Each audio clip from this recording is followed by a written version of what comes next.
Bueno, ahora venimos con la última sesión de esta parte del primer día del Congreso de Educación Superior. Tenemos ahora la presentación de Alonso Peña, de la Universidad de Santiago de Chile, que nos va a hablar de un tema de la percepción de estudiantes sobre el ambiente educativo en la Facultad de Educación durante el COVID. Bienvenido, Alonso. Muchas gracias por estar aquí presente en el primer día del Congreso de Educación Superior. Muchas gracias por estar presente.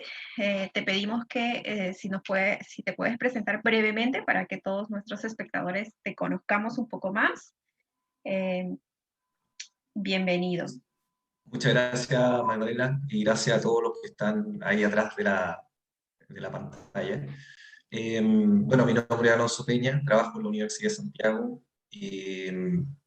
y trabajo o desarrollo una investigación ligada a una oficina de educación en salud que fundamos en la misma universidad. Porque, bueno, esto que vamos a presentar son resultados parciales y se descuelgan de una investigación más grande que se llama investigación eh, sobre la percepción de la docencia durante la pandemia. Involucra de alguna manera, no sé si se ve, ¿sí? Se ve perfecto. Ok. Eh, Involucra de alguna manera cómo nosotros hacemos la docencia en nuestras facultades de salud, la percepción que tienen los actores que realizan o que participan de este proceso de docencia. Es decir, los estudiantes por una parte, los docentes por otro, los directivos, etc. Entonces, en este espacio, en este momento que sucedió, en este lugar y momento que estamos desarrollando como seres humanos, con esta situación que nos tocó de confinarnos, de resguardarnos sanitariamente, ¿cuál es la percepción de los estudiantes respecto de lo que están viviendo? Entonces, nos decidimos hacer esta investigación con un grupo de trabajo que en algún lugar. Y bueno, para esta presentación les quiero comentar sobre el contexto, hablar un poco de este esquema de la percepción, de la satisfacción de los estudiantes respecto de estar formándose en este momento en una situación súper irregular a como venían ellos participando de la educación. Vamos a pasar por algunos temas, vamos a hablar de la investigación que realizamos específico con los estudiantes, que tenemos algunos resultados. Y luego pasar a acciones y algunas reflexiones que nos ha dejado el realizar este espacio. ¿En qué contexto nos movemos? Nos movemos en un contexto que el cambio climático está afectando en todo nivel, en todo orden de cosas, la vida como la conocemos y la realidad como la conocemos. Y eso también afecta sin duda nuestras percepciones. Ahí instalo algunas provocaciones, algunas imágenes, como las redes sociales, como la inteligencia artificial, lo que está pasando, el choque entre Estados Unidos y China, y por supuesto al centro de todo el COVID. E incluso la Asamblea Constituyente, cómo va cambiando las percepciones de mundo en esta nueva historia que estamos escribiendo, un mundo cada vez más fragmentado, que las comunicaciones han logrado que todos percibamos que el mundo se localiza dentro de espacios que solo nosotros construimos y que de alguna manera hemos ido perdiendo esos lugares comunes y esos espacios comunes de compartir para dotarnos de algunos sesgos, de algunas formas de mirarnos. ¿Cómo veníamos haciendo las cosas? Las veníamos haciendo hace siglos, de la misma manera, sentados uno atrás del otro. Me encanta esta imagen porque inspira o evoca los recuerdos que cada uno tiene y probablemente no van a ser tan distintos de nuestros padres y algunos de sus abuelos, donde existen y coexisten en educación, en un sistema educativo, currículum cargado, prescrito, poco flexible, en algunos casos muy rígido en la formación. Y eso característico dentro de todo el proceso de las formaciones como una tradición del hacer. Entonces nos venimos identificando durante siglos con esta manera de hacer educación, con esta forma, y las fuimos reclutando y marcando en el futuro. Y llegó este momento que nos desafió y nos desafía y nos sigue desafiando en cómo transformar nuestras didácticas, cómo transformar nuestros procesos evaluativos, cómo transformar la manera de la participación, hacernos las preguntas críticas. ¿Están aprendiendo nuestros estudiantes detrás de esas pantallas?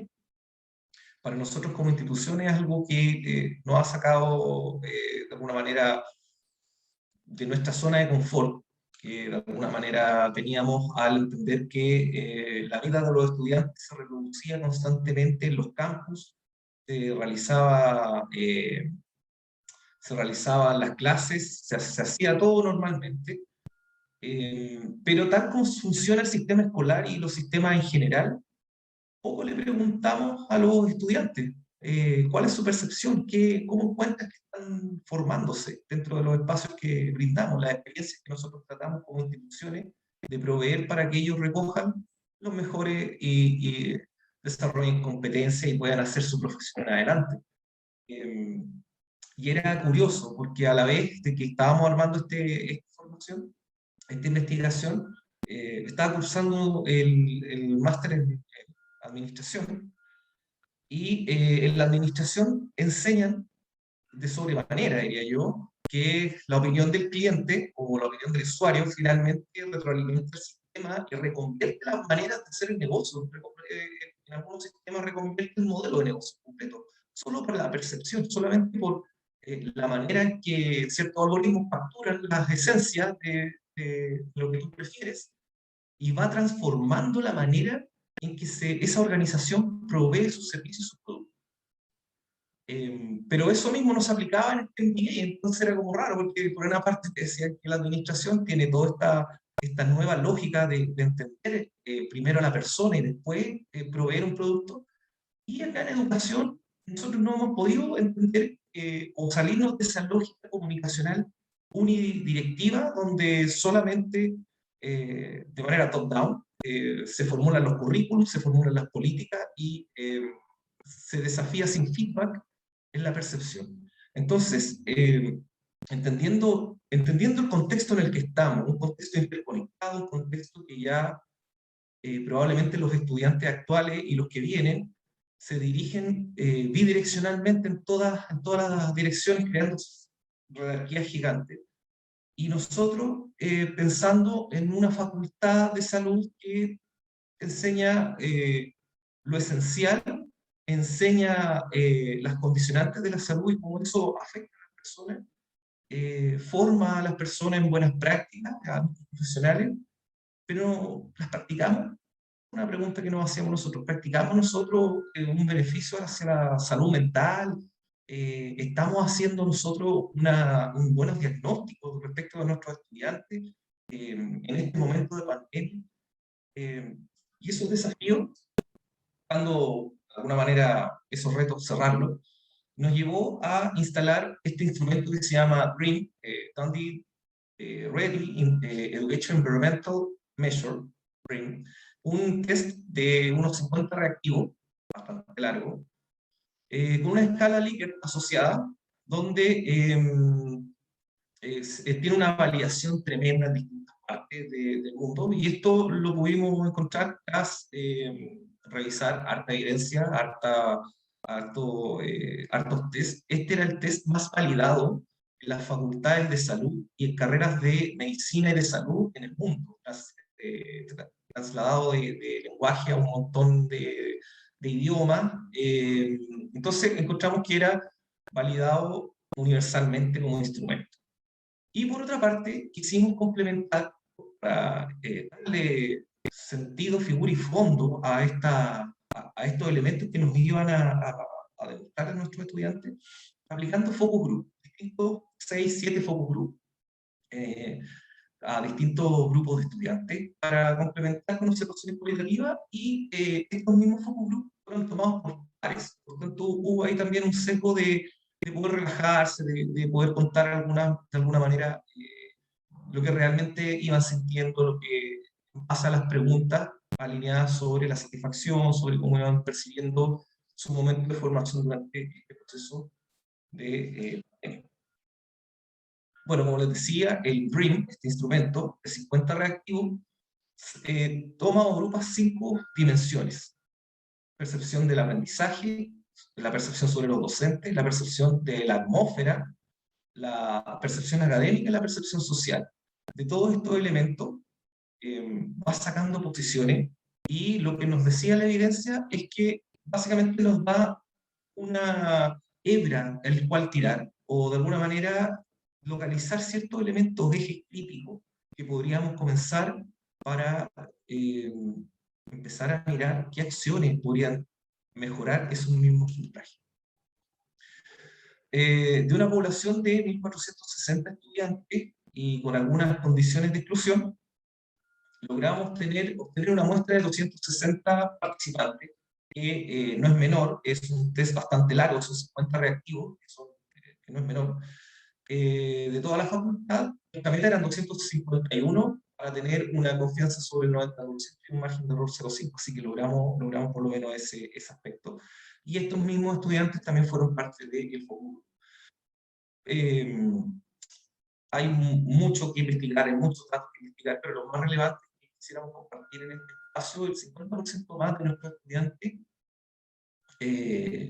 colocan intensidad 1, que es la intensidad más baja, que hay un buen sistema de apoyo para los estudiantes que sufren estrés. Y es muy de acuerdo con la percepción del momento que están sucediendo, y que probablemente en otro espacio, en otros momentos, quizás no tendrían esa misma mirada.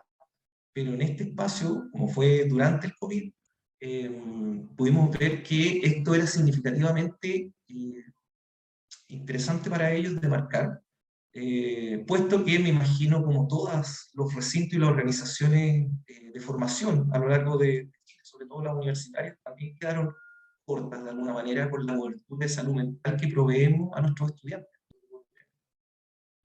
Sin embargo, el 50% más, por ejemplo, que es algo destacable, notifican que en esta facultad los profesores no ridiculizan a los estudiantes al momento de hacer respuestas, por lo tanto eso crea, por supuesto, muy buen ambiente. Y en la intensidad 4, también era muy interesante destacar, la red de amigos de la carrera ha ido permitiendo que los estudiantes se queden, a pesar del alto nivel de deserciones que han ido sucediendo, sobre todo en los primeros y segundos años de distintas carreras, por lo menos en nuestra realidad. También algo simpático y curioso era que la hacer trampa en las evaluaciones constituye para ellos una falta grave.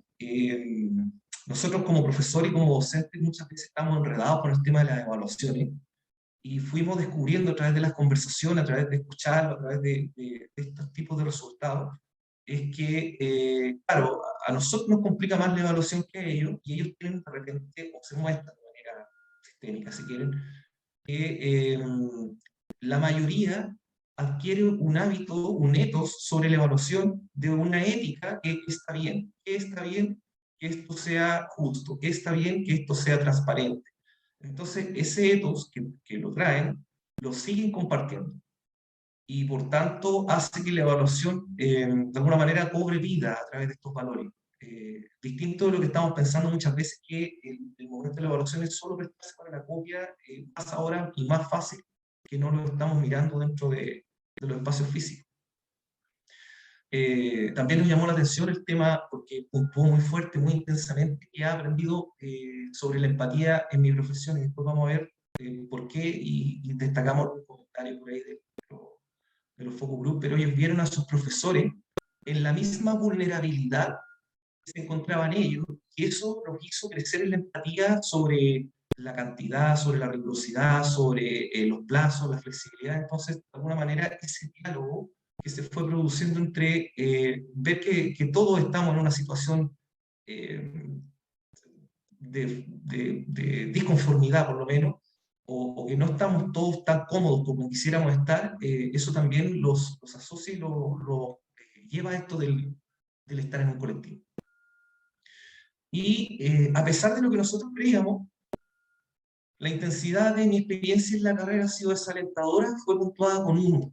con un 1. Entonces también nos llamaba la atención de que había desafiado nuestros propios pensamientos más tristes, en el fondo, de esta manera, enseñar de esta manera, hacer las clases de manera virtual, hacer este cambio tan complejo en un paradigma que veníamos de mayor rigidez, para algunos no ha sido tan desafiante.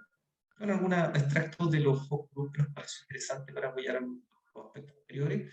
Eh, Mucho agradecimiento entre ellos, de sus compañeros, de la formación de redes de compañeros, de el hoy por ti, mañana por mí, nos salió muchas veces en distintos focos, distintas carreras. Estudiantes que no se conocían decían, sí, de alguna manera había esta apelación al sentido de lo colectivo. En lo colectivo estamos resguardados. En esta incertidumbre, en lo colectivo, logramos tener ciertas redes que nos hacen sentir más seguros, que nuestra mente se hace sentir más seguro. Ojo, estudiantes que ni siquiera conocen la universidad, solo por foto, ni siquiera alcanzaron a hacer una visita. Entonces, finalmente las redes simbólicas de la apreciación entre compañeros, del hacer grupos, del hacer trabajo entre ellos, del poder bancarse como salen en algunas partes, les permite a ellos de alguna manera tener esta red de apoyo para no caer en muchos casos y cumplir funciones dentro de este aspecto donde, claro, nos volvimos en algunos casos, en algunas asignaturas, volvimos a estar en esta situación de docente-discente y donde el profe habla una hora y después los estudiantes verán si es que estaban o no estaban y con su cámara apagada probablemente ni siquiera saben cómo. Nos llevó a distintos niveles de acción y de reflexión. Eh, bueno, acoger, por supuesto, el protocolo de docencia virtual que ya está instalado en la universidad y darle fuerza porque en ese mismo existen algunas medidas que proveen alguna seguridad y algún aspecto de sanidad mental para los estudiantes que había que aplicarlo y que no estaba siendo lo suficientemente rigurosa en la aplicación. También acciones directas como la contratación de un psicólogo clínico para la atención, en este caso de manera remota, pero, pero para cada carrera. Entonces, la espera saturada del centro de salud, ya ahora, por lo menos desde algunas carreras, no estaría haciendo. Entonces, también eso hace que los procesos de atención de los estudiantes sean más rápidos, por tanto, también hace una redacción de los procesos de los estudiantes y mantiene a los estudiantes en este momento, que es un momento difícil. Como les decía, el contexto es muy frágil, es muy móvil, está fragmentado, entonces hay ciertas, que no sé, acciones que hace 10 años, como la contratación de un psicólogo clínico, no nos parecerían, pero para nada, lo que había que hacer, y hoy en día es lo que nos solicitan los mismos estudiantes, de manera directa o indirecta en este caso. Y el incentivar liderazgo y creaciones de programas de pares, redes de pares para unidades de inglés que se están formando ahora, un voluntariado para enseñarle a profesores más viejos, como uno,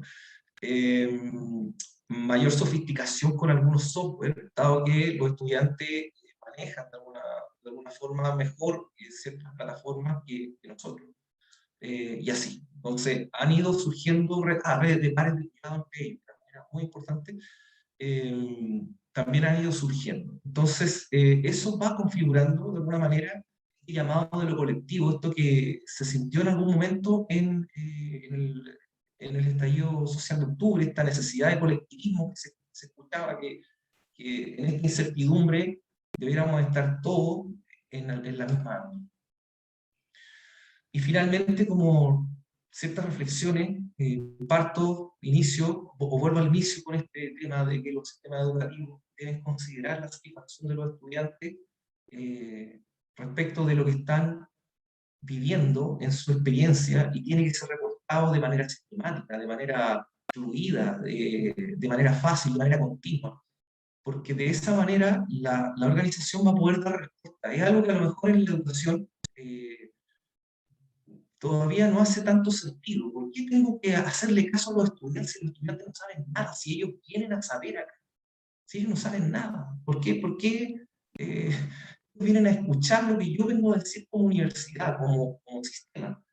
Y es probablemente ese mismo fundamento que hace que se quiebre la universidad, se quiebre los sistemas educativos frente a las nuevas a las nuevas generaciones que vienen, donde la información no está localizada en espacios, sino que está localizada en redes, y donde ellos descubren cómo acceder a esa información y pueden crear y construir nuevas formas y nuevos métodos de desarrollo. Ocupar las nuevas tecnologías, las universidades, al ocupar las nuevas tecnologías para recolectar las percepciones de las personas, no solamente de los estudiantes, sino que de todos los actores del sistema, va a poder prevenir, anticipar, leer patrones, poder ser más hábil, más inteligente, lo podríamos llamar de alguna manera, en la manera que acciona, y no la vamos a ver siempre en las reacciones, no la vamos a pillar en el despaso, sino que va a marcar la línea, la orientación hacia dónde vamos. Y eso se consigue con datos, así como lo hace la industria del marketing, que nos consigue todos los datos posibles y nos hace reproducciones constantes. Las organizaciones también tienen que ir captando, no de forma total para ligar toda la orientación hacia ellos, sino que para que sea un factor a la hora de la toma de decisiones por parte de lo que, bueno, son los gestores de cada sistema educativo. Eso es lo que les quería contar. Muchas gracias. Muchas gracias, Alonso, por tu presentación. Muy interesante la información que nos has brindado. Les pedimos al público que está conectado que nos haga las preguntas, alguna consulta para Alonso. Aquí Diego nos dice, ¿pensaron en aplicar innovación docente como prácticas de gamificación u otras que son tan efectivas, lo que permite ámbitos de confianza y humaniza la clase? Sí, hay partes que, por ejemplo, hay una historia en nuestra institución respecto de la instalación de programas de formación de capacidades docentes, y se han ido instalando, pero bueno, es de impacto leve. Yo creo que en ese sentido todas las instituciones hemos ido teniendo avances, pequeños golpes de avance, pero esos golpes son de impacto leve. Finalmente la docencia se va, a pesar de cómo la dispongamos, a pesar de lo que queremos, se va transponiendo desde el pasado, desde nuestras vivencias, desde nuestra experiencia, y vamos localizando una tradición en el presente que la trasladamos justamente a esto, a la virtualidad. Entonces, a pesar de que existen toda esta gamificación, de que existen modelos, de que existen propulsores y promotores de esto dentro de la misma facultad, que en la Oficina de Educación en Salud instalamos diseñadores instruccionales para que puedan guiar a los profesores y armar en este sentido nuevo. Ha sido la cobertura incipiente, pero como te digo, estamos partiendo, después recién llevamos un año y medio de algo que no manejábamos, y que es complejo volver a repensarlo. Hoy en día tenemos que repensar cómo vamos a volver, y todavía no hemos comprendido todo este sistema. Entonces, bueno, los cambios son rápidos y de a poco. La pandemia nos obligó a hacer mucho más rápido de lo que debíamos hacer para hacer todo un cambio y un proceso, ¿no es cierto? Bueno, aquí Silvia González nos dice, muy interesante, gracias. ¿Hay prácticas, acciones derivadas de este estudio que se quedarán en la universidad post-pandemia?